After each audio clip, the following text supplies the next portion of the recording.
अपने घर में मैं अपने दर्शकों से यही कहना चाहूँगा, जो ये हमारे दर्शक हमारा प्रोग्राम देख रहे हों तो ध्यान लगा करके मेरी इस बात को सुने कि कांटे वाले पेड़ पौधे भूल करके भी अपने घर के गमलों में ना लगाएं, हमेशा फूलों वाले ही। अब प्रश्न तो ये होता है कि ऐसे भी पेड़ होते हैं जिन पर सुंदर सुंदर फूल भी आते हैं और कांटे भी आते हैं, जैसे कि मानो गुलाब में कांटे भी होते हैं, लेकिन बिना कांटे वाले भी पेड़ ऐसे होते हैं जिसमें अच्छे अच्छे फूल होते हैं।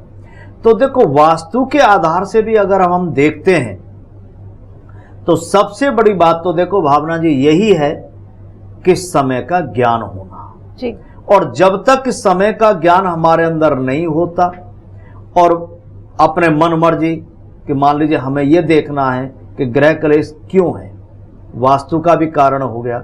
दूसरा कारण यह कि हमने कैसे समय में प्रवेश किया है, नया नया हमने घर बनाया, कब हमने उसमें प्रवेश किया और किस आधार से किया, कि कोई किसी विद्वान से अगर हमने शुभ मुहूर्त निकलवाया या नहीं निकलवाया, किस घड़ी में हमने, किस योग में हमने प्रवेश किया।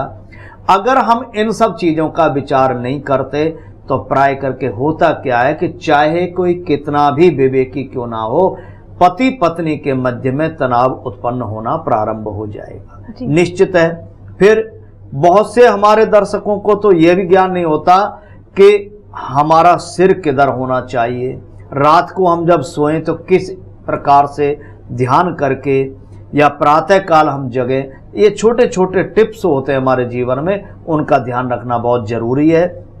और कुछ इसमें वास्तु का, आजकल देखो वास्तु का आधार मानना चाहिए और प्राय करके कह देते हैं कि वास्तु क्या है जी, क्या है वास्तु।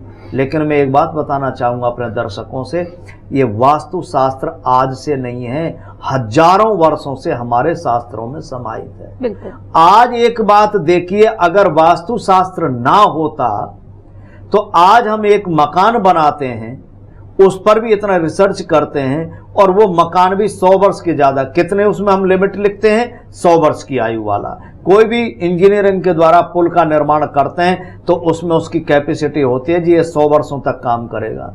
लेकिन वो कैसा वास्तुशास्त्र था जो हमारे राजा महाराजा जो किले बनवा गए, हजारों 2-2 हजार वर्षों के, यहाँ तक वर्णन है कि 5-5 हजार वर्ष उन किलों के हो गए, लेकिन आज भी उनका कुछ भी बाल बांका नहीं हुआ। तो ये चमत्कार और ये प्रभाव वास्तुशास्त्र का है। इसीलिए वास्तुशास्त्र का हमारे जीवन में बहुत बड़ा महत्व है और वास्तुशास्त्र का हमारे जीवन में बहुत बड़ा योगदान है। बिल्कुल, कहीं ना कहीं ये जो ग्रह कलेश की स्थिति व्यक्ति के जीवन में बन जाती है, वास्तु भी उसका कहीं ना कहीं कारण बन जाता है। बिल्कुल, पूरी तरह से जी। ये तो मैंने पहले भी कहा कि अब वास्तु का देखते हैं, जैसे हमने कांटों वाला आते जाते, या जैसे दरवाजे पर हम जिस दरवाजे में हम प्रवेश कर रहे हैं उस दरवाजे में प्रवेश करते ही अगर हमारा सिर स्पर्श होता है तो स्वाभाविक है कि घर में तनाव रहेगा ही रहेगा। बच्चे अलग दिशा में भागेंगे, पत्नी अलग दिशा भागेगी, पुरुष का मन अलग दिशा के लिए तरफ होगा। तो दरवाजा इस प्रकार से हमारा होना चाहिए कि हमारा बाहर जाते समय और अंदर प्रवेश करते समय स्पर्श नहीं होना चाहिए, पहली बात। दूसरी बात यह कि द्वार पर, जैसे कोई लोग तो क्या करते हैं, कुछ लोग ऐसे करते हैं कि अपना कूड़ादान ही रख देंगे, कुछ मुख्य द्वार पर जूते चप्पलों को उतार देंगे। तो इन सब का भी प्रभाव, बहुत बड़ा प्रभाव हमारे जीवन में होता है। सोने की स्थिति हमारी ठीक नहीं होती, हम जैसे सोते हैं कई बार, जैसे विपरीत दिशा है, दक्षिण की तरफ हमें पैर नहीं करना चाहिए और पूरब की दिशा की तरफ भी हमें पैर नहीं करना चाहिए। तो ये सब बातों का हमें जानकारी होना अति आवश्यक है। लेकिन ये तो जब करेंगे ना जब हम जड़ से मकान को बनाएंगे।